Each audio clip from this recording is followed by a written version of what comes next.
Melihat adik bayinya kehausan, anak kecil ini menarik baju ibunya yang tak sadarkan diri, kemudian mengambil alat untuk memerah susu ibunya tersebut. Setelah berhasil mendapatkan susu ibunya, dia pun mengambil gelas yang dipegang oleh adik bayinya itu, lalu menuangkannya ke dalam gelas.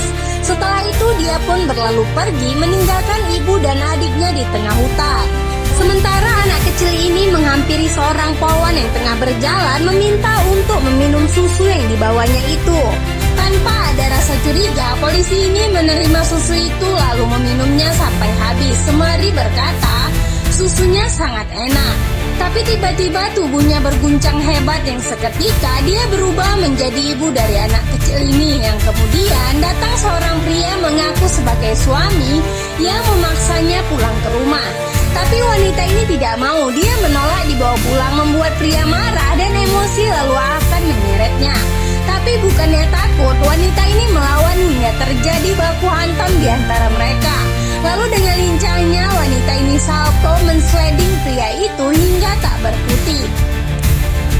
Perkelahian ini semakin sengit, tapi kali ini wanita ini unggul. Dia sama sekali tidak memberi kesempatan kepada pria untuk melawannya hingga pria itu terjungkal jatuh ke tanah, menahan sakitnya pukulan dari wanita ini. Setelah perkelahian itu selesai, tubuh wanita ini kembali bergetar, lalu kembali berubah menjadi seorang polisi, yang kemudian bertanya kepada anak kecil itu kenapa dia bisa berubah wujud seperti itu. Anak balita ini berkata, dia ayahku yang sangat jahat, yang ternyata beginilah awal mulai kisahnya. Di hari itu wanita ini dinyatakan positif hamil, tapi bukannya senang, dia malah terlihat was-was dan ketakutan. Lalu ketika suami memanggilnya, wanita ini menyembunyikan tespek ke dalam mulutnya.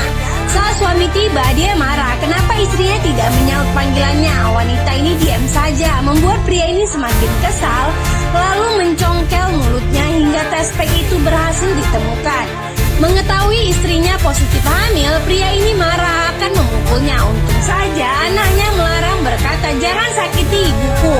Hingga pria ini tidak jadi memukul istrinya, tapi dia tidak mau anak itu lahir, lalu meminta untuk menggugurkannya. Beberapa saat kemudian, pria ini mendatangkan seorang dukun beranak memintanya untuk menggugurkan kandungan istrinya. Dia berani